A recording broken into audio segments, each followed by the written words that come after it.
Why?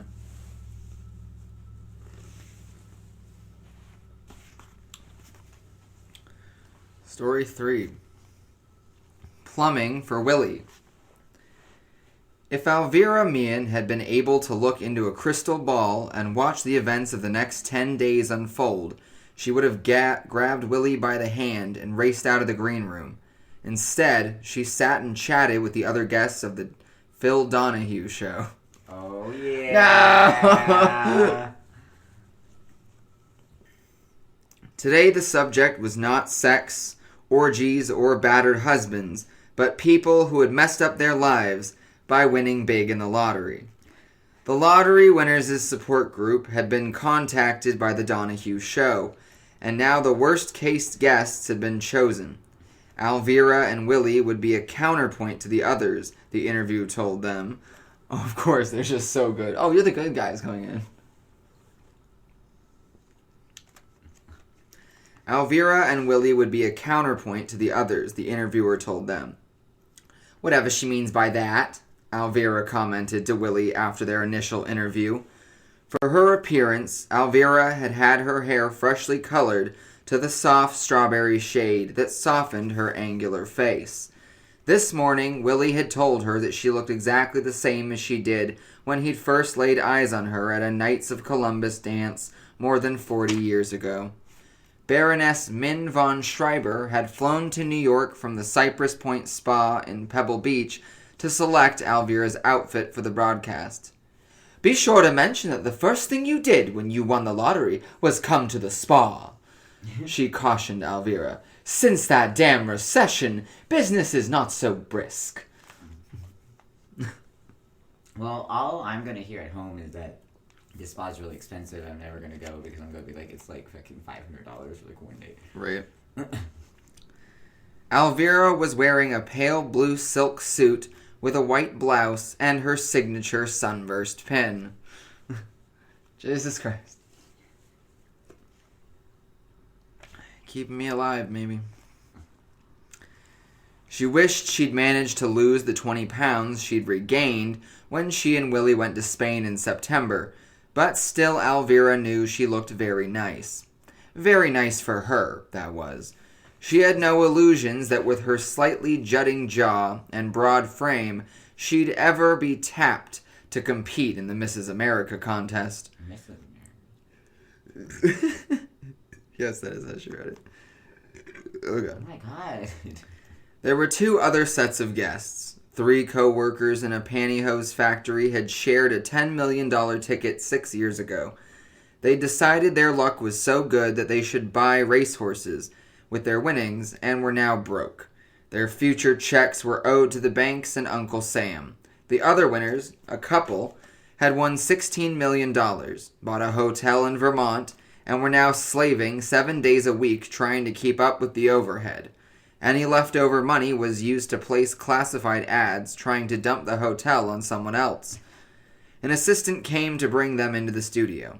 Alvirah was used to being on television now.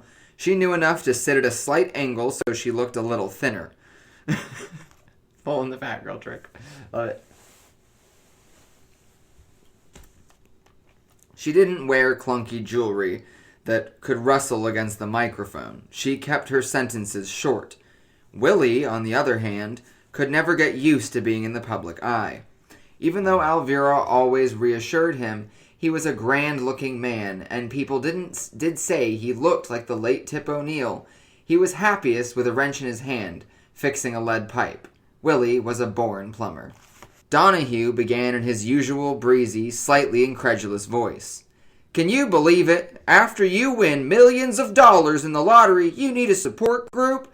Can you believe that you can be broke even though you have big fat checks still coming in? Nah, the studio audience dutifully shrieked. Alvirah remembered to tuck in her stomach, then reached for Willy's hand and entwined his fingers in hers. She didn't want him to look nervous on the television screen. A lot of their family and friends would be watching. Sister Cordelia, Willy's second oldest sister, had invited a whole crowd of retired nuns to the convent to see the show. Was just okay. This threw me over a loop. Wow. Let's watch my brother Bond. Do you like my Dr. Phil voice? I think it sounds more cool. Oh, thanks. 3 men observing the program with avid interest were not Donahue's usual viewers. Sammy, Clarence, and Tony had just been released from the maximum security prison near Albany, where they'd been guests of the state for 15 years for their part in the armed robbery of Brink's truck. Unfortunately for them, they never got to spend their $600,000 heist. The getaway car had blown a tire a block from the scene of the crime. Now, having paid their debt to society, they were looking for a new way to get rich. The idea of kidnapping the relative of a lottery winner was Clarence's brainchild. That was why they were watching Donahue today from their seedy room in the shabby Lincoln Arms Hotel on 9th Avenue and 40th Street. At 35, Tony was 10 years younger than the others. Like his brother, Sammy, he was barrel-chested, with powerful arms. His small eyes with hooded lids disappeared into folds of flesh. His thick dark hair was unkempt. He obeyed his brother blindly, and his brother obeyed Clarence. Clarence was a total contrast to the others. Small, wiry, and soft-spoken. He emitted a chilling aura. With good reason, people were instinctively afraid of him. Clarence had been born without a conscience, and a number of unsolved homicides would have been cleared from the books if he had talked in his sleep during his incarceration. Sammy had never admitted to Clarence that Tony had been joyriding in the getaway car the night before the Brinks robbery, and had run through a street littered with glass. Tony would not have lived to express his regret that he hadn't checked the tires. One of the lottery winners who'd invested in the horses was whining. "There wasn't enough money in the world to feed those nags." His partner nodded vigorously. Sammy snorted. "We're wasting our time with this. Those jerks can't rub 2 nickels together." He reached to turn off the set. "Wait a minute," Clarence snapped. Alvirah was speaking. "We weren't used to money," she explained. "I mean, we lived a nice life. We had a 3-room apartment in Flushing and still keep it in case the state goes broke and tells us to take a flying leap for the rest of our checks. But I was a cleaning woman and Willie a plumber, and we had to be careful." "Plumbers make a fortune," Donahue protested. "Not Willie," Alvirah smiled. "He spent half his time fixing things free at rectories and convents and for people who are hard up. You know how it is. It's so expensive to get sinks and toilets and tubs working, and Willie felt that this was his way of making life easier for other people. He still does it." Bless your soul, Willie. Bless your soul. Bless your fucking soul. He's the perfect man. We all need free plumbers in the world. "Well, surely you've had some fun with the money," Donahue asked. "You're very well dressed." Alvirah remembered to get in a plug for the Cypress Point Spa, as she explained that, yes indeed, they had fun. They'd bought an apartment on Central Park South, they traveled a lot, they gave to charity, she wrote articles for the New York Globe, and she'd been fortunate enough to solve some crimes along the way. She'd always wanted to be a detective. "Nevertheless," she concluded firmly, "every year since we've been winners, we've saved more than half of every single check, and that money is all in the bank." Clarence, followed by Sammy and Tony, joined in the vigorous applause of the studio audience. Clarence was smiling now, a thin, mirthless smile. $2 million a year. Let's say almost half of that for taxes, so that means they net a little over $1 million a year, and save half of that. They gotta have $2 million plus in the bank. That ought to keep us going for a while. "We snatch her?" Tony asked, pointing at the screen. Clarence withered him with a glance. "No, you dope. Look at the 2 of them. He's hanging on to her like she's a life preserver. He'd fall apart and go running to the cops. We take him. She'll take orders and pay to get him back." He looked around. "I hope Willie enjoys staying with us." Willie! Willie! Tony frowned. "We gotta keep him blindfolded. I don't want him picking me out of no lineup." It was Sammy who sighed. "Tony, don't worry about it. Minute we get the money, Willie Meehan will be looking for leaks in the Hudson River. 2 weeks later, Alvirah was having her hair done at Louis Vincent, the salon around the corner from the Central Park South apartment. "Since the program was aired, I'm getting so many letters," she told Louise. "Do you know I even got one from the president? He congratulated us on our wise handling of our finances. He said we were a perfect example of liberal conservatism. I wish he'd invited us to a White House dinner. I've always wanted to go to one of those." "Well, maybe someday." "Just make sure I do your hair," Louis admonished as he gave a final touch to Alvirah's coif. "Are you having a manicure?" Afterward, Alvirah knew she should have heeded the queer feeling that suggested she get back to the apartment. She would have caught Willie before he rushed into the car with those men.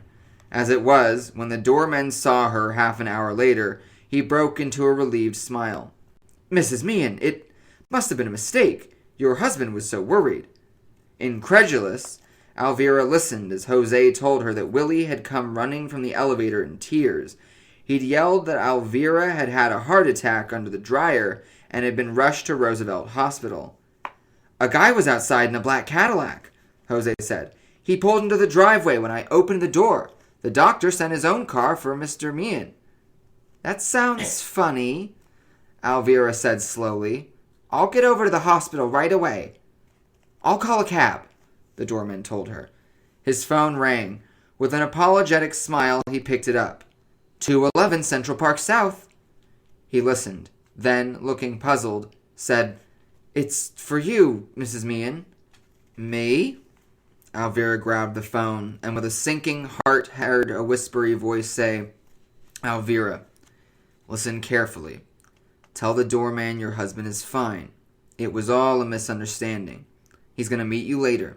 Then go upstairs to your apartment and wait for instructions." Willie had been kidnapped. Alvirah knew it. "Oh, God," she thought. "That's fine," she managed to say. "Tell Willie I'll meet him in an hour." "You're a very smart woman, Mrs. Meehan," the voice whispered. There was a click in her ear. Alvirah turned to Jose. "Complete mistake, of course. Poor Willie." She tried to laugh. Jose beamed. "In Puerto Rico, I never once hear about a doctor sending his car." Ooh.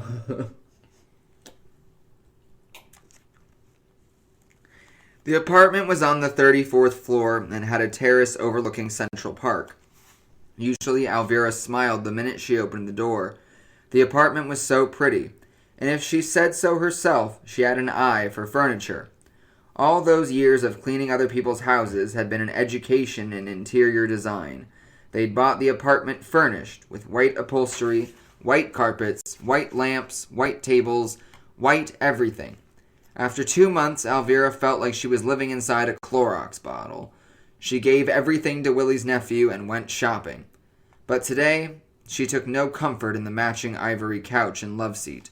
Willie's deep, comfortable chair with its own ottoman, the crimson and royal blue oriental carpet, the black lacquered table and chairs in the dining area, the late afternoon sun that danced across the blanket of autumn leaves in the park.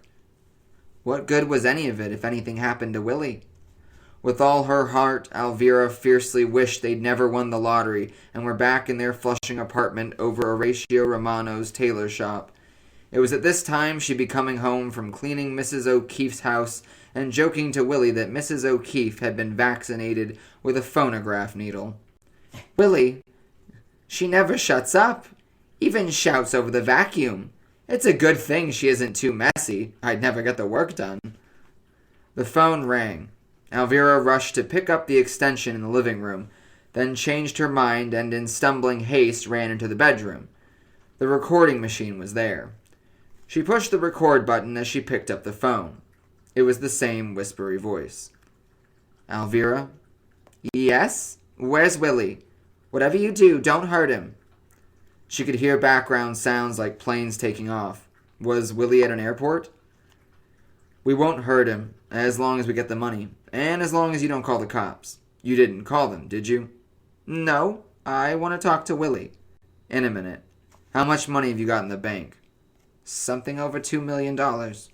You're an honest woman, Alvirah. That's just about what we figured. If you want Willy back, you better start making some withdrawals. You can have it all. There was a low chuckle. I like you, Alvirah. $2 million is fine. Take it out in cash. Don't give a hint that anything is wrong. No marked money, baby. And don't go to the cops. We'll be watching you. I actually said no marked money, baby. The airport sounds became almost deafening. I can't hear you, Alvirah said desperately, and I'm not giving you 1 cent until I'm sure that Willy is still alive. Talk to him. Moments later, a sheepish voice said, Hi, honey. Relief, total and overwhelming, flooded Alvirah. Her ever-resourceful brain, which had been inactive since Jose had told her about Willy getting in the doctor's car, resumed its normal steel-trapped efficiency. Honey, she yelled so that his abductors could hear. Tell those guys to take good care of you, otherwise they won't get a plugged nickel. Willy's hands were handcuffed together. His feet were tied. He watched as the boss, Clarence, put his thumb on the handset of the phone and broke the connection. That's quite a woman you have, Willy, Clarence said. Then Clarence turned off the machine that played simulated airport background noise. Willy felt like a jerk. If Alvirah had really had a heart attack, Louise would have called him from the salon. He should have known that. What a dope he was. He looked around. This was some crummy dump. When he got in the car, the guy who was hiding in the back seat put a gun in his neck. Try to make trouble, and I blow you away. The gun was jostling against his ribs when they hustled him through the lobby and up in the rickety elevator of this crummy joint. It was only a couple of blocks from the Lincoln Tunnel. The windows were closed tight, but even so, the exhaust fumes from the buses and trucks and cars were overwhelming. You could practically see them. Willy had sized up Tony and Sammy fast. Not too much upstairs. He might be able to give them the slip somehow. But when Clarence came in, announcing that he'd warned Alvirah to let the doorman think everything was hunky-dory, Willy felt his first real fear. Clarence reminded him of Nutsy, a guy he'd known as a kid. Nutsy used to shoot his BB gun into birds' nests. It was obvious Clarence was the boss. He called Alvirah and talked to her about the ransom. He made the decision to put Willy on the phone. Now, Clarence said, put him back in the closet. Hey, wait a minute, Willy protested. I'm starving. We're going to order hamburgers and french fries, Sammy told him as he slipped a gag over Willy's mouth. We'll let you eat.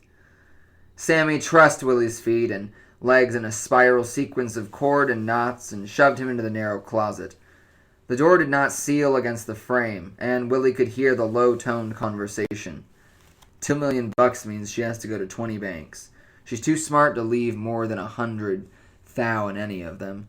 That's how much is insured. Figuring the forms she has to fill out and the bank taking its own good time and counting, give her 3-4 days to get it. She'll need 4, Clarence said. We get the money by Friday night. We tell her we're going to count it, and then she can pick up Willy. He laughed. Then we send her a map with an X mark to show where to start digging.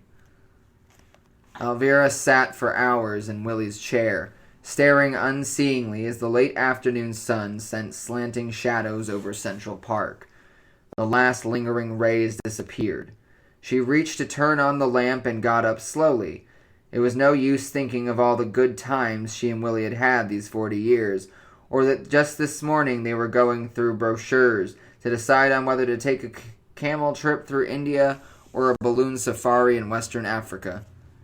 I'm gonna get him back, she decided. Her jaw... She decided, I guess I'll do it. I'll do it. I'm gonna get him back, she decided, her jaw jutting out a little more aggressively. The first thing she had to do was to make a cup of tea. The next was to get out all of the bank books and lay a plan for going from one bank to another and withdrawing cash. The banks were scattered all over Manhattan and Queens. $100,000 deposited in each of them and, of course, accumulated interest, which they took out at the end of the year and used to start a new account. No double your money schemes for us, they'd agreed. In the bank, insured. Period. When someone had tried to talk to them into buying zero coupon bonds that paid off in 10 or 15 years, Alvirah had said, "At our age, we don't buy things that pay off in 10 years. She smiled, remembering that Willy had chimed in. "And we don't buy green bananas either." Alvirah swallowed a giant lump in her throat as she sipped the tea and decided that tomorrow morning she'd start on 57th Street at Chase, Manhattan, go across the street to Chemical, work her way along Park Avenue starting at Citibank, and then hit Wall Street. It was a long night lying awake wondering if Willy was okay. "I'm going to make them let me talk to him every night until I get all the money," she promised herself. "That way they won't hurt him till I figure something out." At dawn, she was becoming tempted to call the police.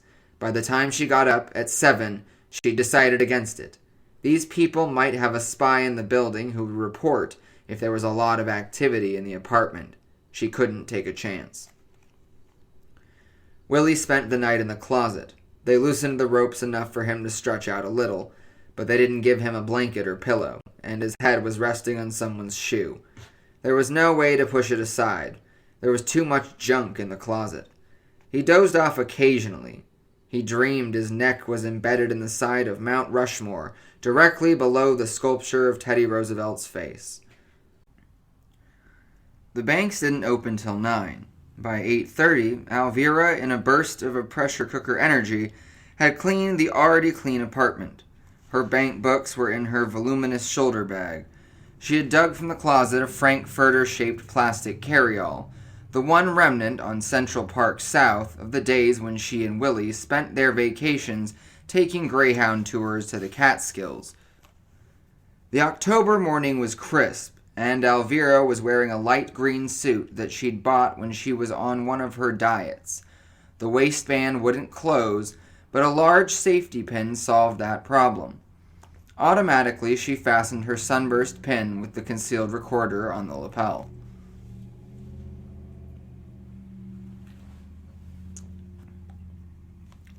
It was still too early to leave.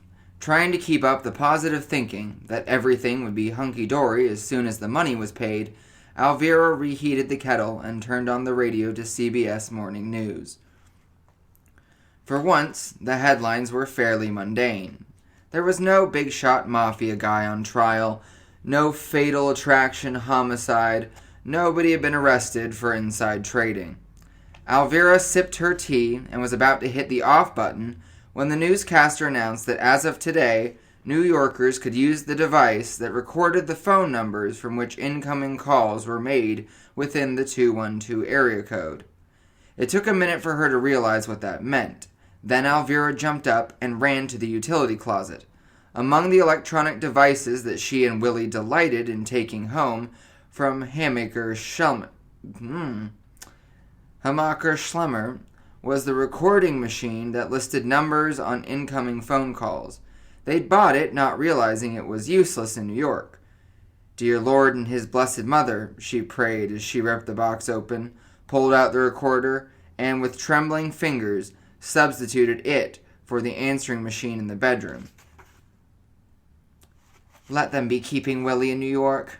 Let them call from wherever they're hiding him. She remembered to record an announcement. "You've reached the home of Alvirah and Willy Meehan. At the beep, please leave a message. We'll get back to you real soon."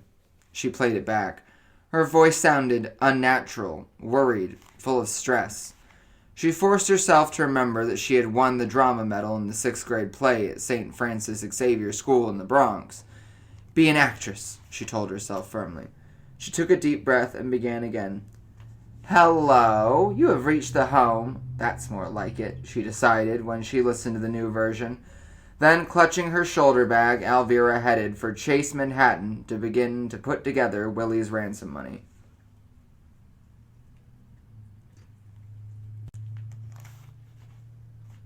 "I'm going to go nuts," Willy thought as he tried to flex arms that somehow managed to be both numb and aching. His legs were still firmly trussed together.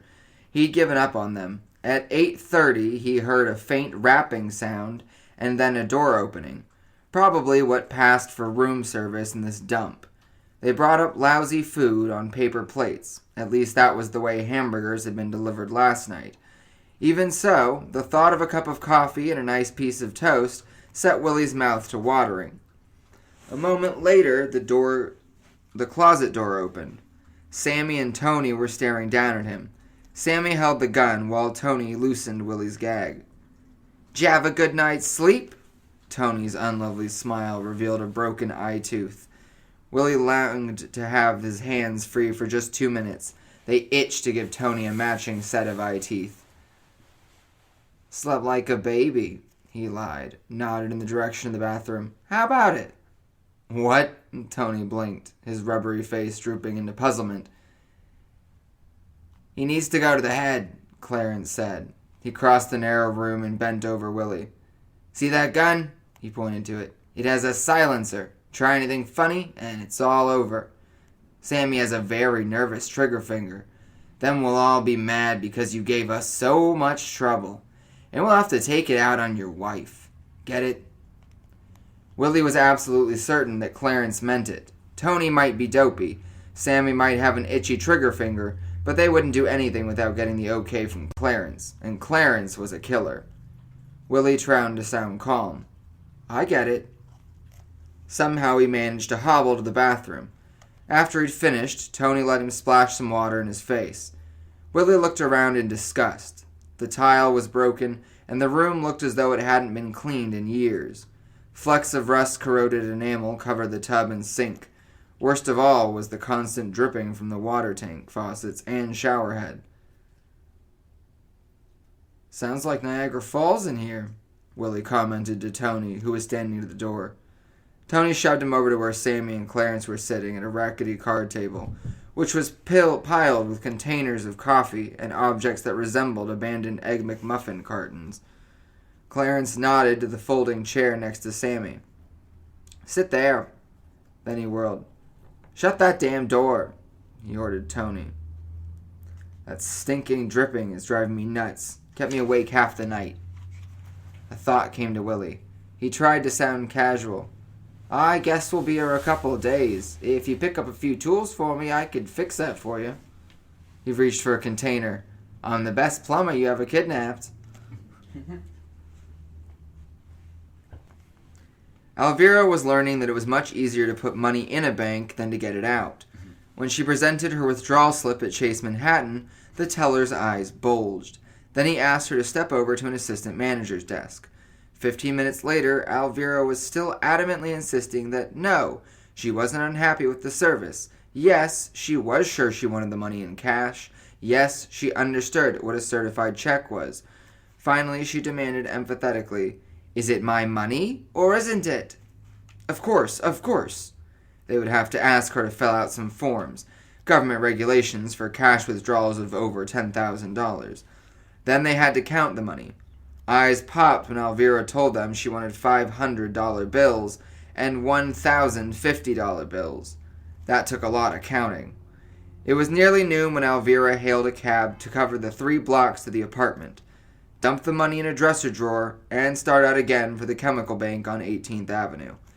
By the end of the day, she'd managed to get only $300,000 of the $2 million she needed. Then she sat in the apartment, staring at the phone. There was a way to move quicker. In the morning, she called the rest of the banks and tell them to expect her withdrawals. "Start counting now, fellows." At 6:30, the phone rang. Alvirah grabbed it as a phone number appeared on the recording machine. A familiar number. Alvirah realized the caller was the formidable Sister Cordelia. Willy had 7 sisters. 6 of them had gone into the convent. The 7th, now deceased, was the mother of Brian, whom Alvirah and Willy loved as a son. Brian, a playwright, was in London now. Alvirah would have turned to him for help if he'd been in New York. But she wasn't about to tell Cordelia about Willy's abduction. Cordelia could have the White House on the phone, demanding that the president dispatch the standing army to rescue her brother. Cordelia sounded a little peeved. "Alvirah, Willy was supposed to come over this afternoon. One of the old girls we visit needs to have her toilet fixed. It's not like him to forget. Let me talk to him." Alvirah managed a hee-har-har laugh that sounded even to her ears like the canned stuff you hear on a lousy television show. Cordelia, it must have gone out of his mind. Willy, she had a burst of inspiration. Willy's in Washington to testify about the cheapest way to fix plumbing in the tenements the government is restoring. You know he can do miracles to make things work. The president read that Willy is a genius at that and sent for him. The president? Cordelia's incredulous tone made Alvirah wish she'd named Senator Moynihan or maybe some congressman. I never lie, she fretted. I don't know how. Willy would never go to Washington without you, Cordelia snorted. They sent a car for him. Well, at least that's true, Alvirah thought. She heard the harump. Why do people write it like harump? On the other end of the line, Cordelia was nobody's fool. Well, when he gets back, tell him to get right over here. 2 minutes later, the phone rang again. This time, the number that came up was not familiar. It's them, Alvirah thought. She realized her hand was shaking. Forcing herself to think of the 6th grade drama medal, she reached for the receiver. Her hello was hearty and confident. We hope you've been banking, Mrs. Meehan. Yes, I have. Put Willy on. You can talk to him in a minute. We want the money by Friday night. Friday night? It's Tuesday now. That only gives me 3 days. Takes a long time to get all that together. Just do it. Say hello to Willy. Hi, honey. Willy's voice sounded subdued. Then he said, Hey, let me talk. Alvirah heard the sound of the receiver dropping. Okay, Alvirah, the whispery voice said. We're not going to call you again until Friday night at 7 o'clock. We'll let you talk to Willy then, and we'll all tell you where to meet us. Remember, any funny business, and in this future, you'll have to pay to have your plumbing fixed. Willy won't be around to take care of it. The receiver clicked in her ear. Willy. Her hand still gripping the phone. Alvirah stared at the number listed on the machine. 555-7000. Should she call back? But suppose one of them answered. They'd know she was tracing them. Instead, she called the Globe. As she expected, her editor, Charlie, was still at his desk. She explained what she needed. Sure, I can get it for you, Alvirah. You sound kind of mysterious. Are you working on a case you can write up for us? I'm not sure yet. 10 minutes later, he called back. Hey, Alvirah, that's some dump you're looking up. It's the Lincoln Arms Hotel on 9th Avenue, near the Lincoln Tunnel. It's one step down from a flophouse. The Lincoln Arms Hotel. Alvirah managed to thank Charlie before she slammed down the receiver and headed out the door. Just in case she was being watched, she left the apartment house through the garage and hailed a cab. She started to tell the driver to take her to the hotel, then thought better of it. Suppose one of Willy's kidnappers spotted her. Instead, she had him drop her at the bus terminal. That was only a block away. Her kerchief covering her head, her coat collar turned up, Alvirah walked past the Lincoln Arms Hotel. Dismayed, she realized it was a pretty big place. She glanced up at the windows. Was Willy behind one of them?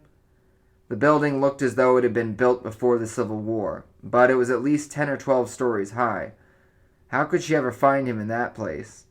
Once again, she wondered if she should call the cops, and then remembered again the time some wife did call and the cops were spotted at the ransom drop and the kidnappers sped away.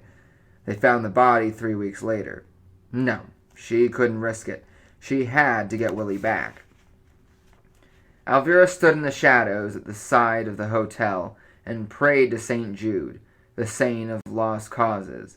And then she spotted it. A sign in the window. Help wanted. Room service. 4 to 12 p.m. shift. She had to get that job, but not looking like this. Ignoring the trucks and cars and buses that were barreling toward the tunnel entrance, Alvirah dashed into the street, grabbed a cab, and rattled off the address of the apartment in Flushing. Her brain was working overtime. The old apartment had been their home for nearly 40 years and looked exactly the same as it had the day they'd won the lottery. Always thought it The dark gray overstuffed velour couch and matching chair, the green and orange rug the lady she cleaned for on Tuesdays had been throwing out, the mahogany veneer bedroom set that had been Willie's mother's bridal furniture. In the closet were all the clothes she'd worn in those days. Splashy print dresses from Alexander's, polyester slacks and sweatshirts, sneakers and high-heeled shoes purchased at outlets. In the mirror cabinet in the bathroom, she found the henna rinse that made her hair the color of the rising sun on the Japanese flag. An hour later, there was no vestige left of the gentrified lottery winner. Bright red hair wisped around a face now startling with the makeup she used to love before Baroness Min taught her that less is better. Her old lipstick exactly matched her flaming hair. Her eyelids were emblazoned with purple shadow, jeans too tight across the seat, ankles hidden by thick socks, and feet stuffed into well-worn sneakers. A fleece-lined sweatshirt with the skyline of Manhattan stenciled across the front finished the transformation. Man, they were white trash. Jesus I love Christ. it. That outfit's dope. A lot of description right there. Love it. Alvirah surveyed the overall results with satisfaction. I look like someone who'd apply for a job in that crummy hotel, she decided. Reluctantly, she left her sunburst pin in a drawer. Ooh, that could come back to bite her. Oh no. Oh my god. You know, they tell us every time she brings it, so if they... Well, and also, she can't wear that in the ghetto. In Somebody the might ghetto. get jacked. Yeah. It just didn't look right on the sweatshirt, and she had the backup pin Charlie had given her at the other apartment if she needed it. When she pulled on her old all-weather coat, she remembered to switch her money and keys to the voluminous black and green tote bag that she'd always carried to her cleaning jobs. 40 minutes later, she was in the Lincoln Arms Hotel. The grimy lobby contained a battered desk in front of a wall of mailboxes.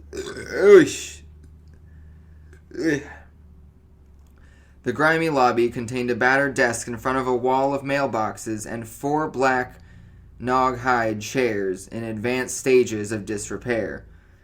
The stained brown carpet was pocked with gaping holes that revealed ancient linoleum flooring. Never mind room service, they ought to look for a cleaning woman, Alvirah thought as she approached the desk. The sallow-complexioned, bleary-eyed clerk looked up. What do you want? A job. I'm a good waitress. Something that was more sneer than smile moved the clerk's lips. You don't need to be good, just fast. How old are you? 50, Alvirah lied. You're 50? I'm 12. Go home. I need a job, Alvirah persisted, her heart pounding. She could feel Willie's presence. She'd have taken an oath that he was hidden somewhere in this hotel. Give me a chance. I'll work free for 3 or 4 days. If you don't think I'm the best worker you ever had by, let's say, Saturday, you can fire me. The clerk shrugged. So what do I gotta lose? Be here tomorrow at 4 sharp. What do you say your name was? Tessie. Tessie, Alvirah said firmly. Tessie Magnick. Tessie Magnick?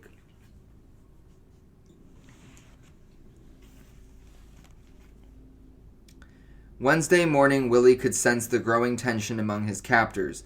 Clarence flatly refused to allow Sammy to step outside the room.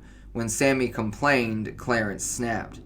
After 12 years in a cell, you shouldn't have no trouble staying put. There was no sign of a chambermaid beating down the door to clean, but Willie decided the room probably hadn't been cleaned in a year anyhow. The 3 cot-like beds were lined up together, heads against the bathroom wall. A narrow dresser covered with peeling sheets of contact paper, a black and white television, and a round table with 4 chairs completed the decor. On Tuesday night, Willie had persuaded his captors to allow him to sleep on the bathroom floor. It was bigger than the closet, and, as he pointed out, if he stretched out that extra bit, he would be able to walk when they exchanged him for the ransom. He did not miss the glances they exchanged at the suggestion. They had no intention of letting him go free to talk about them. That meant he had about 48 hours to figure out a way of being rescued from this flea bag. At 3 a.m, when he'd heard Sammy and Tony snoring in harmony and Clarence's irritated but regular gasps, Willie had managed to sit up, get to his feet, and hop over to the toilet. The rope that tethered him to the bathtub faucet allowed him just enough room to touch the lid of the water tank. With his manacled hands, he lifted it, laid it on the sink, and reached into the grimy, rust-colored water of the tank. The result was that a few minutes later, the dripping had become louder, more frequent, and more insistent. That was why Clarence had awakened to the distressing sound of constantly bubbling water. Willie smiled a grin, inner smile, as Clarence barked, "I'm gonna go nuts! Sounds like a camel peeing!"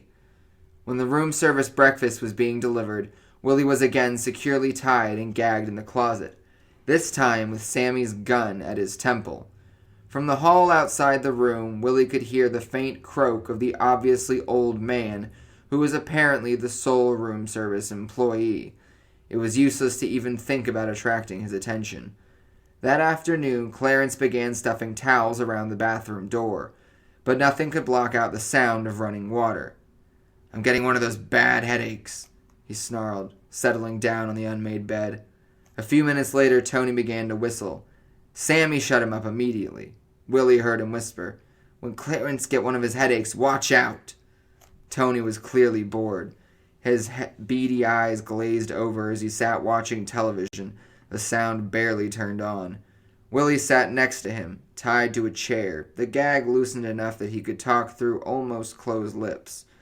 At the table, Sammy played endless games of solitaire. In late afternoon, Tony got bored with the television and snapped it off. "You got any kids?" he asked Willie. Willie knew that if he had any hope of getting out of this dump alive, Tony would be his ticket. Trying to ignore the combination of cramps and numbness in his arms and legs, he told Tony that he and Alvirah had never been blessed with kids, but they thought of his nephew Brian as their own child, especially since Brian's mother, Willie's sister, had been called to her eternal reward. "I have 6 other sisters," he said. "They're all nuns. Cordelia's the oldest. She's 68, going on 21. Jesus Christ. Tony's jaw dropped. "No fooling. When I was a kid and kinda on the streets and picking up a few bucks, separating women from their pickpockets and shit, if you know what I mean, I never once hit on a nun, even when they was heading for the supermarket, meaning they had cash. When I had a good hit, I left a couple bucks in the convent mailbox, sort of an expression of gratitude." Willie tried to look impressed at Tony's largesse. Willie tried to look impressed at Tony's largesse. "Will you shut up?" Clarence barked from the bed. "My head's splitting." Willie breathed a silent prayer as he said, "You know, I could fix that leak if I just had a monkey wrench and a screwdriver." If he could just get his hands on the tank, he thought, he could flood the joint. They couldn't very well shoot him if people were rushing in to stop the cascade of water he could loose. Sister Cordelia knew something was wrong. Much as she loved Willie, she could not imagine the president sending for him in a private car. Something else, Alvirah was always so open you could read her like the headline of the New York Post. But when Cordelia tried to phone Alvirah Wednesday morning, there was no answer. Then, when she did reach her at 3:30, Alvirah sounded out of breath. She was just running out, she explained, but didn't say where. Of course Willie was fine. Why wouldn't he be? He'd be home by the weekend. The convent was an apartment in an old building on Amsterdam Avenue and 100th Street. Sister Cordelia lived there with 4 elderly sisters and 1 novice, 27-year-old Maeve Marie, who had been a policewoman for 3 years before realizing she had a vocation. When Cordelia hung up after speaking to Alvirah, she sat down heavily on a sturdy kitchen chair. "Maeve," she said, "something is wrong with Willie. I feel it in my bones." The phone rang. It was Arturo Morales, the manager of the Flushing Bank around the corner from Willy and Alvira's old apartment. "Sister," he began, sounding distressed. "I hate to bother you, but I'm worried." Cordelia's heart sank as Arturo explained that Alvirah had tried to withdraw $100,000 from the bank. They were able to give her only $20,000, but had promised to have the rest of the cash Friday morning. She told them she absolutely had to have it by then. Cordelia thanked him for the information, promised never to hint that he'd violated bank confidentiality, hung up, and snapped to Maeve Marie. "Come on, we're going to see Alvirah." Alvirah reported to the Lincoln Arms Hotel promptly at 4 o'clock. She'd changed her clothes in the Port Authority. Now, standing in front of the desk clerk, she felt secure in her disguise. The clerk jerked his head to indicate that she was to go down the corridor to the door marked "Stay Out." It led to the kitchen. The chef, a bony 70-year-old who bore a startling resemblance to 40s cowboy star Gabby Hayes, was preparing hamburgers. Clouds of smoke rose from the spatters of grease on the grill. He looked up. "You, Tessie?" Alvirah nodded. "Okay, I'm Hank. Start delivering."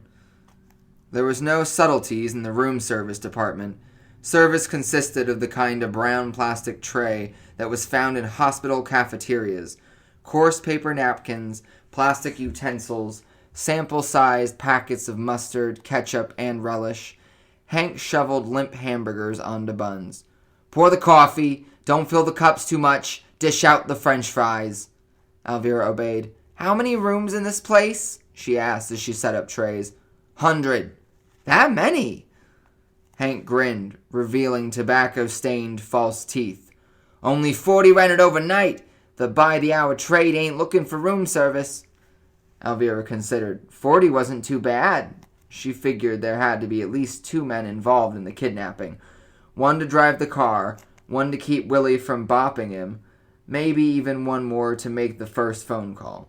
She needed to watch for big orders. At least it was a start. She began delivering with Hank's firm reminder to collect on the spot. The hamburgers went to the bar, which was inhabited by a dozen or so rough-looking guys you wouldn't want to meet on a dark night. The second order she brought to the room clerk and hotel manager, who presided over the premises from an airless room behind the desk. Their harrows were on the house. Her next tray, containing cornflakes and a double Boilermaker, was for a disheveled, bleary-eyed senior citizen. Alvirah was sure the cornflakes were an afterthought. Next, she was sent with a heavy tray to 4 men playing cards on the 9th floor. Another card game group on the 7th floor ordered pizzas. On the 8th floor, she was met at the door by a husky guy who said, "Oh, you're new. I'll take it. When you knock on the door, don't bang. My brother's got a bad headache." Behind him, Alvirah could see a man lying on a bed, a cloth over his eyes. The persistent dripping sound from the bathroom reminded her overwhelmingly of Willy. He'd have that leak fixed in no time flat. There was clearly no one else in the room, and the guy at the door looked as though he could have cleaned the contents of the tray on his own. In the closet, Willy could just about hear the cadence of a voice that made him ache to be back with Alvirah. There were enough room service calls to keep her busy from 6 until about 10. From her own observations and from the explanations of Hank, who grew increasingly garrulous as he began to appreciate her efficiency, Alvirah got to understand the setup. There were 10 floors of rooms. The first 6 floors all had 10 rooms and were reserved for the hourly guests. The upper floor rooms were the largest, all with baths, and tended to be rented for at least a few days. Over a plump hamburger that she cooked for him at 10 o'clock, Hank told her that everybody registered under a false name. Everybody paid with cash. Like one guy who comes in to clean out his private mailboxes. He publishes dirty magazines. Another guy sets up card games. Lots of fellows come in here and get a bag on when they're supposed to be on a business trip. That kind of stuff. Nothing bad. It's sort of like a private club. Hank's head began to droop after he'd finished the last of the 3rd glass of beer. A few minutes later, he was asleep. Quietly, Alvirah went to the table that served as a combination chopping board and desk. When she brought down the money after each order was delivered, She'd been instructed to put it in the cigar box that served as a cash register.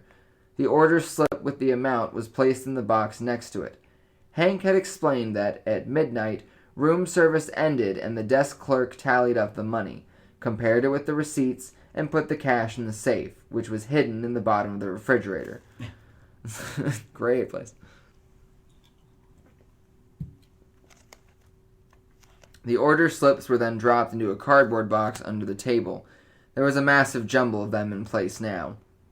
Some would never be missed. Figuring that the top layers had to be the most recent records, Alvirah scooped up an armful and stuffed them in her voluminous handbag.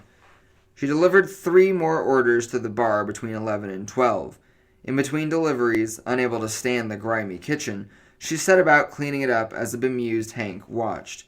After a quick stop at the Port Authority to change into her good clothes, scrub the rouge and purple eyeshadow from her face, and wrap a turban around her flaming hair, Alvirah stepped out of a cab, 1:45. Ramon, the night doorman, said Sister Cordelia was here. She asked a lot of questions about where you were. Cordelia was no dope. Alvirah thought, with grudging admiration. A plan was forming in her mind, and Cordelia was a part of it. Even before she sank her tired body into the jacuzzi that was bubbling with Cypress Point spa oils, Alvirah sorted out the greasy order slips.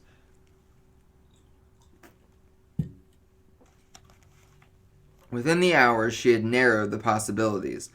4 rooms consistently sent for large orders. She pushed away the gnawing fear that they were all occupied by card players or some other kind of gamblers, and that Willy might be in Alaska right now. Her instinct had told her the minute she set foot in the hotel that he was nearby. It was nearly 3 when she got into the double bed. Tired as she was, it was impossible to get to sleep. Finally, she pictured him there, settling in beside her. "Nighty-night, Willy, lovey," she said aloud, and in her head heard him saying in response, "Sleep tight, honey." Sister Cordelia arrived at 7 o'clock on Thursday morning. Alvirah was prepared for her. She'd been up half an hour and was wearing Willy's plaid bathrobe, which had the faint scent of his shaving lotion. She had a pot of coffee on the stove. "What's up?" Cordelia asked abruptly. Over coffee and Sara Lee crumb cake, Alvirah told her everything. "Cordelia," she concluded, "I won't tell you I'm not scared, because that would be a lie. I'm scared to death for Willy. If someone is watching this place or maybe has a delivery boy keeping an eye out, and it gets back that strange people were coming and going, they'll kill Willy. Cordelia, I swear to you, I know he's in that hotel, and I have a plan. Meave still has her gun permit, doesn't she?" "Yes," said Cordelia's piercing gray eyes, bored into Alvirah's. "And she's still friends with the guys she sent to prison, isn't she?" "Oh, sure. They all love her. You know they give Willy a hand fixing pipes whenever he needs it, and they take turns delivering meals to our shut-ins. That's what I need. They look like the people who hang out in that place. I want 3 or 4 of them to check into the Lincoln Arms tonight. Let them get a card game going. That happens all the time. Tomorrow night at 7 o'clock, I get the call where to leave the money. They know that I won't turn it over until I talk to Willy. To keep them from carrying him out of there, I want Meave's guys covering the exits. It's our only chance." Cordelia stared grimly into space, then said, "Alvirah, Willy always told me to trust your sixth sense. I guess I better do it now." By Thursday afternoon, Clarence's eyes were blinded with the crushing ache that was splitting his head from ear to ear. Even Tony was careful not to cross him. He didn't reach to turn on the television set, but contented himself sitting next to Willy and in a hoarse whisper telling him the story of his life. He had gotten up to age 7, the year he discovered how easy it was to shoplift in the candy store, when Clarence barked from the bed. "You say you can fix that damn leak?" Willy didn't want to seem too excited, but the muscles in his throat squeezed together as he nodded vigorously. "What do you need?" "A monkey wrench," Willy croaked through the gag. "A screwdriver? Wire?" "All right, Sammy, you heard him. Go out and get that stuff." Sammy was playing solitaire again. "I'll send Tony." Clarence bolted up. "I said you! That dopey brother of yours will blab to the nearest guy where he's going. why he's going, who he's getting it for. Now go. Sammy shivered at the tone, remembering how Tony had gone joyriding in the getaway car. Sure, Clarence, sure, he said soothingly. And listen, long as I'm out, how about I bring in some Chinese food, huh? Could taste good for a change. Clarence's scowl faded momentarily. Yeah, okay. Get lots of soy sauce. Alvirah dropped off the suitcase with her last bank pickup at 22:04. Barely time enough to rush to the Port Authority, change, and report to the job. As she trotted through the Lincoln Arms lobby, she noticed a sweet-faced nun in traditional habit holding out a basket and quietly moving from one to the other occupants of the bar. Everybody threw something in. In the kitchen, Alvirah asked Hank about the nun. Oh, her? Yeah, she spends it on the kids who live around here. Makes everybody feel good to toss her a buck or two. Kinda spiritual, know what I mean? The chow mein was a welcome relief from hamburgers. After dinner, Clarence ordered Willy to go into the john and get rid of the dripping noise. Sammy accompanied him. Willy's heart sank when Sammy said, I don't know how to fix nothing, but I know how not to fix it, so don't get smart. So much for my big plan, Willy thought. Well, maybe I can still stall it till I figure something out. He began by chipping at the years of accumulated rust around the base of the tank. That night, orders were not as brisk as the night before. Alvirah suggested to Hank that she sort out all the old slips in the older box. Why? Hank looked astonished. Why would anyone sort out useless slips? Alvirah tugged at the sweatshirt she was wearing today. It said, I spent the night with Burt Reynolds. Willy had bought it as a gag when they went to Reynolds' theater in Florida. She tried to look mysterious. You never know, she whispered. The answer seemed to satisfy Hank. She hid the already sorted slips under the pile she dumped on the table. She knew what she was looking for. Consistent orders in quantity since Monday. She narrowed it down to the same 4 rooms she'd selected from her earlier sorting. At 6 o'clock, it suddenly got busy. By 8:30, she delivered food to 3 of the 4 suspect rooms. 2 contained the ongoing card games. 1 was now a crap game. She had to admit that none of the players looked like kidnappers. Room 802 did not phone for an order. Maybe the guy with the bad headache and his brother had checked out. At midnight, a discouraged Alvirah was about to leave when Hank grumbled. Working with you is easy. New day guy quit, and tomorrow they're gonna bring in the kid who fills in. He screws up all of the orders. Breathing a grateful prayer of thanks, Alvirah immediately volunteered to come in for the 7 to 1 morning shift as well as her usual 4 to 12. She reasoned that she could still rush to the banks that had promised to have the cash for her between 12:15 and 3. I'll be back at 7, she promised Hank. So will I, he complained. Day cook quit too.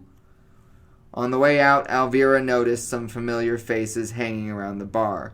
Louis, who'd served 7 years for bank robbery and had a black belt in karate. Al, who'd been a strongman for a pawnbroker and served 4 years for assault. Lefty, whose specialty was hot cars. She smiled inwardly. Whose specialty was hot... That's fine, I'll always go back. She smiled inwardly. Meave was coming through for her. These were her men. True to their training, even though Alvirah was sure they'd seen her, neither Louis, Al, nor Lefty gave any sign of knowing her. Willy had reduced the dripping to its original annoying level. Then an irritable Clarence had shouted in for him to knock off the hammering. Leave it where it is. I can put up with that much noise for another 24 hours. And then what? Willy wondered. There was one hope. Sammy was bored with observing him fiddling around with the water tank. Tomorrow, Sammy would be more careless. That night, Willy ensured the further need of his services by again hopping over to the water tank and adjusting the drip level. The drip level. In the morning, Clarence's eyes were feverish. Tony started talking about an old girlfriend he planned to look up when they got to the hideout in Queens, and no one told him to keep his mouth shut. Meaning, Willy thought, They're not worried about me hearing them. When breakfast was delivered, Willie, securely stashed in the closet, jumped so suddenly that the gun in Sammy's hand almost went off. This time, he didn't hear just a cadence of a voice that reminded him of Alvirah. It was clearly her ringing tone, asking Tony if his brother's headache was any better. A startled Sammy hissed in Willie's ear, "You crazy or something?" Alvirah was looking for him. Willie had to help her. He had to get back into the bathroom, work on the water tank, tap the wrench to the cadence of "And the Band Played On," their song. The one band was playing when he first asked Alvirah to dance at the KFC Hall over 40 years ago. You know, don't know if that's just the first thing I'm going to go to and be like, why is this? We're going to go like, someone's trapped in banging the pipes. I'm not going to be like, oh, my song. And also, that's like a really strange song to pick because that's just like a very common song. Yeah. He got his chance 4 hours later when, at Clarence's furious command, wrench and screwdriver in hand, and a jittery Sammy beside him, he resumed his task of jointly fixing and sabotaging the water tank. He was careful not to overdo. He reasonably told a protesting Sammy that he wasn't making that much noise, and anyhow, this place would probably love to have one decent John. Scratching his 4-day growth of beard, squirming in his wrinkled clothing, Willie began to send off signals 3 minutes apart. Casey would waltz with the strawberry blonde, tap, tap, tap, tap, tap. Alvirah was delivering pizza to 702 when she heard it. The tapping. Oh, God, she prayed. Oh, God. She placed the tray on the uneven tabletop. The occupant of the room, a nice-looking fellow in his 30s, was coming off a binge. He pointed up. Wouldn't that kill you? They're renovating or something. Take your pick. Sounds like Niagara Falls or New Year's Eve up there. Has to be 802, Alvirah decided, thinking of the guy on the bed, the doorkeeper, the open bathroom door. They must shove Willie in the closet when they order room service. Even though she was so excited, her heart was thumping through the sweatshirt that read, "Don't be a litter bug." She took time to caution the drinker that booze would be his ruination. Oh, aren't you, piece of annoying shit? There was a phone in the hallway by the bar. Hoping she wasn't being observed by the desk clerk, Alvirah made a hurried call to Cordelia. She finished by saying, "They'll be phoning me at 7 o'clock. 7:15 that night, the occupants of the bar of Lincoln Arms Hotel were awed at the sight of 6 mostly elderly nuns in traditional floor-length habit, veil, and wimble entering the lobby. The desk clerk jumped up and made a shooing motion toward the revolving door behind them. Alvirah watched, tray in arms, as Meave, the appointed spokesperson, stared down the desk clerk. "We have the owner's permission to ask for donations on every floor," Meave told him. "You've got no such thing." Her voice dropped to a whisper. "We have, Mr. Permission." The clerk's face paled. "You guys shut up and get out your loot." He yelled at the occupants of the bar. "These here sisters are gonna pass the hat." "Now we're starting upstairs," Meave told him. Alvirah protectively brought up the rear as the bevy of nuns, led by Cordelia, entered the elevator. They went directly to the 8th floor and clustered in the hallway where Lefty, Al, and Louie were waiting. At exactly 7 o'clock, Alvirah knocked on the door. "Room service," she called. "We didn't order nothing," a voice snarled. "Someone did, and I've got to collect," she shouted firmly. She heard scuffling. A door slammed. The closet. They were hiding Willie. The door opened a crack. A nervous Tony instructed, "Leave the tray outside. How much?" Alvirah kept her foot firmly in the door as the oldest nuns materialized behind her. "We're collecting for the Lord," one of them whispered. Clarence had the phone in his hand. "What the hell's going on out here?" he shouted. "Hey, that's no way to talk to the sisters," Tony persisted. Reverently, he stepped aside as they drifted past him into the room. Sister Meave brought up the rear, her hands folded in the sleeves of her habit. In an instant, she circled behind Clarence, yanked her right hand out, and held a gun against his temple. In the crisp tone that had made her a superb cop, she whispered, "Freeze, or you're dead." Tony...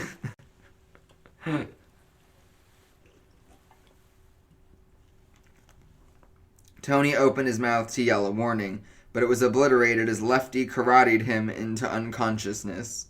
Ooh, yes, karate'd him into unconsciousness. I Great karate sentence. people all the time. you don't just kick up a karate. Karate, wacha! Karate! Lefty then ensured Clarence's silence with a judicious rap on the neck that made him collapse beside Tony on the floor. Louis and Al herded the reluctant Sister Cordelia and her elderly flock into the safety of the hallway. It was time to rescue Willy. Lefty had his hand ready to strike. Sister Meave had her gun pointed. Alvirah threw open the closet door as she bellowed, "Room service!" Sammy was standing next to Willy, his gun in Willy's neck. "Outside, all of you," he snarled. "Drop that gun, lady!" Meave hesitated for a moment, then obeyed. "Outside!" Sammy barked. "He's trapped, and he's desperate," Alvirah thought frantically. "He's gonna kill my Willy." She forced herself to sound calm. "I've got a car in front of the hotel," she told him. "There's $2 million in it. Take Willy and me with you. You can check the money, drive away, and then let us out somewhere." She turned to Lefty and Meave. "Don't try to stop us, or he'll hurt Willy. Get lost, all of you." She held her breath and stared at Willy's captor, willing herself to seem confident as the others left the room. Sammy hesitated for an instant. Alvirah watched as he turned the gun to point toward the door. "It better be there, lady," he snapped. "Untie his feet." Obediently, she knelt down and yanked at the knots in the ropes binding Willy's ankles. She peeked up as she undid the last one. The gun was still pointed at the door. Alvirah remembered how she used to put her shoulder under Mrs. O'Keefe's piano and hoist it up to straighten out the carpet. 1, 2, 3. She shot up like an arrow, her shoulder whamming into Sammy's gun hand. He pulled the trigger as he dropped the gun. The bullet released flaking paint from the drooping ceiling. Willy threw his manacled hands around Sammy, bear hugging him until the others rushed back into the room. As though in a dream, Alvirah watched Lefty, Al, and Louis free Willy from his handcuffs and ropes and use them to secure the abductors. She heard Meave dial 911 and say, "This is Officer Meave O'Reilly, Sister Meave Marie, reporting a kidnapping, attempting murder, and successful apprehension of the perpetrators." Alvirah felt Willy's arm around her. "Hi, honey," he whispered. She was so filled with joy she couldn't speak. They gazed at each other. She took in his bloodshot eyes, stubble of beard and matted hair. He studied her garish makeup and "don't be a litterbug" sweatshirt. "Honey, you're gorgeous," Willy said fervently. "I'm sorry if I look like one of the Smith brothers." Alvirah rubbed her face against his. The tears of relief that were welling in her throat vanished as she began to laugh. "Oh, sweetie," she cried. "You'll always look like Tip O'Neill to me."